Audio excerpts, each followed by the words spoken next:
What's going on, everybody? So if you checked out lesson 8 that came out late last night, thank you so much. Today I heard something this morning during a sermon, and they talked about anticipation, justification, and demonstration.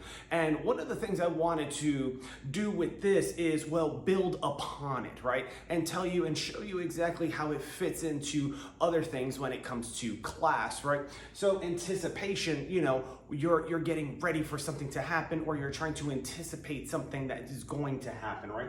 Justification. Remember in lesson 8, we talked about logic, right? That's the justification you have for your creativity. Your creativity is what puts your anticipation into momentum, and then demonstration when you actually make sense of the creativity with logic and bring it to life and create your work of art or the science experiment that you are working on, so on and so forth. You're able to demonstrate it.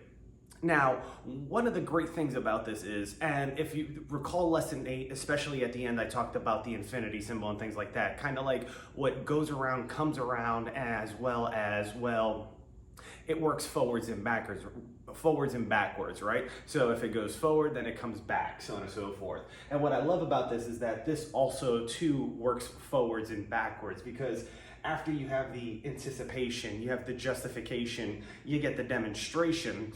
After the demonstration, and this happens in business as well as technology and in life, you're then able to then go back out and lead or show by demonstration, giving other people justification to accept whatever it is that you're saying or doing, and then that leads to anticipation of what might come next. So I thought this was a beautiful assessment here. And then of course, you know how I like to do. Of course, you have the DJA, right? The first letters here, right?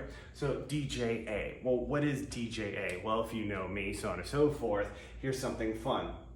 D, A, B, C, D, fourth letter, right? J is the 10th letter, and then A is obviously number 1, which adds up to what, ladies and gentlemen? Well, you have 10 plus 4, right? And then you have 1, which gives you 5, that so on and so forth. That is what?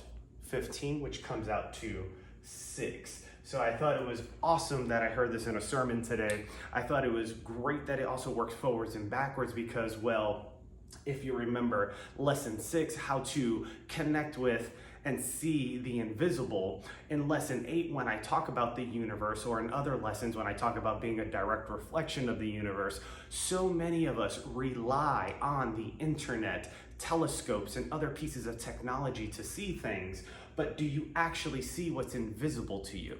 Meaning, yes, we use technology to see things like our DNA. How do we see the different atoms or the molecular structure of the air and oxygen that we breathe in, which was also mentioned about number 8, because 8 is the atomic number of oxygen.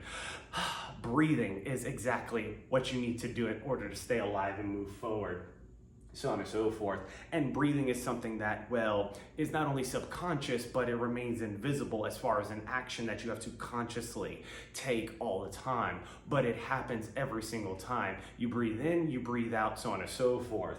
6, connecting with the invisible, well, you can't see breath, but you could feel it, right? And if it's cold enough, maybe, so on and so forth. Or if it's cold enough, then it freezes, so on and so forth. Or if it's hot enough, the air evaporates, goes into the sky, becomes a liquid, and the cycle continues like the infinity symbol, just like that kind of looks like lesson 8, or the number 8, I should say, in lesson 8. So I just wanted to go ahead and tap on and build upon this, because this was a beautiful demonstration. This was an awesome lesson, and it works forwards and backwards, because once you go forward and everything else happens, your only thing to do is, well, to go and work it backwards to bring it to other people by demonstration, giving them justification by the things you show, say, and tell them that you hear and understand, which leads them to anticipation for the next thing. So anyways, talking about the next thing, I will go ahead and let you guys know I am working on class lesson 9, but definitely go ahead and look at lesson 8. Remember, in lesson 9, we're combining now creativity and moving into logic. So for this one, we're going to start to combine the two, and then we're going to move fully into logic. But if this video helped you, go ahead and smash that like button, and don't forget to follow me for more tips like this. Anyways, guys, take care. Happy Sunday. Bye-bye. Bye-bye.